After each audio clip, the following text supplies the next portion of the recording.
Looks like you've got a nasty gash there, Jake, the Quarksian bartender, Zixtar, said, his antennae quivering in concern as he placed a frosty mug of Glycide 7 on the counter. The alien's mandibles clacked together in a manner that could have been mistaken for a grimace if the human mechanic hadn't known better. Jake Martinez glanced down at his arm, the skin parted in a deep, jagged line that exposed the muscles beneath. Blood oozed out and coagulated almost instantly, the dark crimson stark against his pale skin. He shrugged, wincing slightly as the movement tugged at the wound. "It's nothing, just a scratch." The alien murmur grew louder in the crowded bar, a cacophony of hisses and clicks, whistles and growls. They talked about him in hushed tones, exchanging horrified glances. Jake had become a spectacle in the dingy dive of Sector 927, a human who could brush off a wound that would have sent any of them into a medical pod. The room was a riot of colors and textures, with beings from across the galaxy packed in around the circular bar. Their eyes locked on the injured man as he took a deep swig of his drink. A trio of Betelgeusians at the nearby table leaned in closer, their tentacles quivering. "How can he ignore such pain?" one of them whispered to the others. "It's the adrenaline," the second one replied, his voice a low rumble. "The human body is a marvel of biological engineering." The third, a young female with a vivid blue exoskeleton, shot Jake an admiring look. Or sheer stubbornness. Jake chuckled, the sound muffled by the dense atmosphere of the bar. "Maybe a bit of both." The door slammed open, and the conversation abruptly ceased.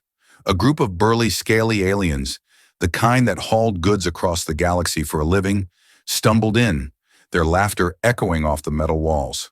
They saw the blood and the crowd, and immediately made their way over. "What's going on here?" the leader demanded, his voice a gravelly bellow. Zixtar raised a manipulator. "Just a little accident. Our friend here got a bit too friendly with a faulty turbine." The scaly creature, a Dracorian named Krong, eyed Jake's arm. "You need a medic. That's deep." "Already called one," Jake said, his voice tight. "But I've got work to do." The bar was silent, all eyes on the human. The paramedic, a slender, green-skinned Zalnox, pushed through the crowd, her medical kit in hand. She took one look at Jake, and her eyes went wide. "You shouldn't be talking," she said, her voice high-pitched and panicked. "You're going into shock." Jake waved her off. "I've had worse." The Zalnox looked like she was about to argue, but the sight of his unflinching gaze made her hesitate. She began to work on his arm, her tentacle-like appendages deftly applying pressure to stem the flow of blood.